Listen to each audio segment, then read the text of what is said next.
کے بارے میں پڑھنا ہے. تو آج جو ہمیں پڑھنا ہے وہ کس کے بارے میں پڑھنا ہے؟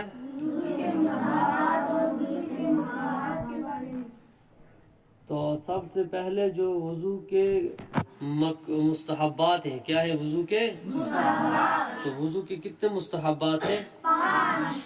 وضو کے 5 مستحبات ہیں. تو وضو کے اندر جب ہم وضو شروع کریں گے تو وضو کے اندر سنت بھی ہوتے ہیں اور وضو کے فرائض بھی ہوتے ہیں. تو آج ہم جو پڑھیں گے وہ وضو کے مستحبات کے بارے میں پڑھیں گے اور مکروہات. تو سب سے پہلے جو ہم پڑھیں گے وہ وضو کے مستحبات کے بارے میں پڑھیں گے، وہ 5 ہیں. تو سب سے پہلے ان میں سے کون سا ہے؟ دائیں طرف سے شروع کرنا. کیا ہے؟ دائیں طرف سے شروع کرنا. تو گویا کہ یہ بھی ایک کیا ہے؟ مستحب ہے کہ دائیں طرف سے شروع کرنا. دائیں سے مراد ہے جب بھی ہم کوئی بھی اپنا اعضاء دھوئیں، سب سے پہلے ہم اپنا کون سا اعضاء دھوئیں گے؟ دائیں والا. کون سا والا؟ دائیں والا. اب اسی طریقے سے نمبر 2 پر ہے گردن کا مسح کرنا. کیا ہے؟ گردن کا مسح کرنا. تو گردن کا مسح کرنا یہ بھی کس کے اندر آیا؟ مستحب کے اندر. کس کے اندر؟ مستحب کے اندر. اب پتہ چلا کہ گردن کا مسح کرنا یہ سنت یا فرض نہیں ہے بلکہ کیا ہے؟ کیا ہے؟ مستحب ہے. کیا ہے؟ مستحب ہے. مستحبات جمع کیوں صیغہ استعمال کرتے ہو؟ کیا ہے یہ؟ مستحب ہے. کیا ہے؟ کیا ہے یہ؟ تو ہمیں پتہ چلا کہ گردن کا مسح کرنا یہ کیا ہے؟ مستحب ہے. کیا ہے؟ مستحب ہے. اب اسی طریقے سے نمبر 3 پر جو آتا ہے وہ وضو کے کام کو خود کرنا. کیا ہے؟ وضو کے کام کو خود کرنا. اب پتہ چلا کہ وضو کے کام کو خود کرنا یہ کیا ہے؟ مستحب عمل ہے. کیا ہے؟ مستحب عمل. اسی طریقے سے نمبر 4 پر جو آتا ہے قبلے کی طرف منہ کر کے بیٹھنا. قبلے کی طرف منہ کر کے بیٹھنا. اب پتہ چلا کہ قبلے کی طرف منہ کر کے بیٹھنا سنت یا فرض نہیں ہے بلکہ کیا ہے؟ مستحب ہے. اسی طریقے سے نمبر 5 پر ہے پاک اور اونچی جگہ پر بیٹھ کر وضو کرنا. یہ بھی کیا ہے؟ مستحب ہے.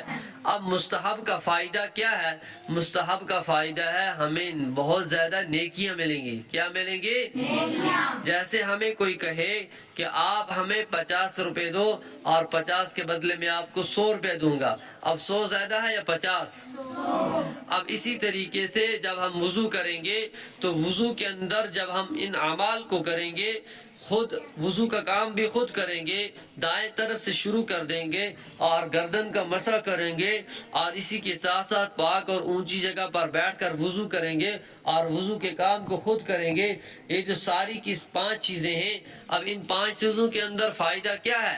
فائدہ یہ ہے کہ ہمیں اپنے جو وضو کی نیکیاں ملیں گی وہ بہت زیادہ ملیں گی. کیا ملیں گی؟ بہت زیادہ. اب اسی طریقے سے جو آگے اسی کے ساتھ دوسرا حصہ ہے وہ ہے وضو کے مکروہات کے بارے میں. کس کے بارے میں؟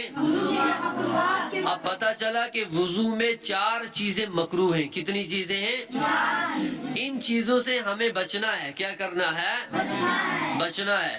تو سب سے پہلے اس کے اندر جو آئی ہے، سب سے پہلے اس کے اندر جو ہے نمبر 1 پر ناپاک جگہ پر وضو کرنا. ناپاک جگہ پر وضو کرنا. مثال کے طور پر ہم ایسی جگہ پر وضو کر رہے ہیں جہاں پر پہلے ہی سے گندگی کیا ہو؟ موجود ہو. کیا ہو؟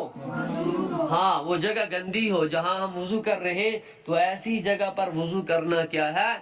مکروہ ہے. کیا ہے؟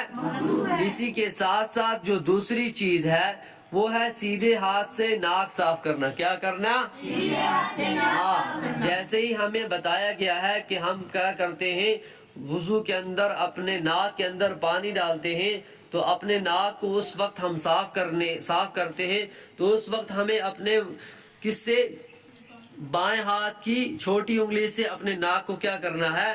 صاف کرنا ہے، بلکہ سیدھے ہاتھ کی کسی انگلی سے صاف نہیں کرنا. اسی کے ساتھ ساتھ جو تیسری چیز یہاں پر بتائی ہے وضو کرنے میں دنیا کی باتیں کرنا. وضو کرنے میں دنیا کی باتیں کرنا. گویا پتہ چلا کہ جب ہم وضو کر رہے ہو اس وقت ہمیں دنیا کی باتیں نہیں کرنی ہے. اگر ہم دنیا کی باتیں کر رہے ہیں تو یہ بھی مکروہ عمل ہے. کیا ہے؟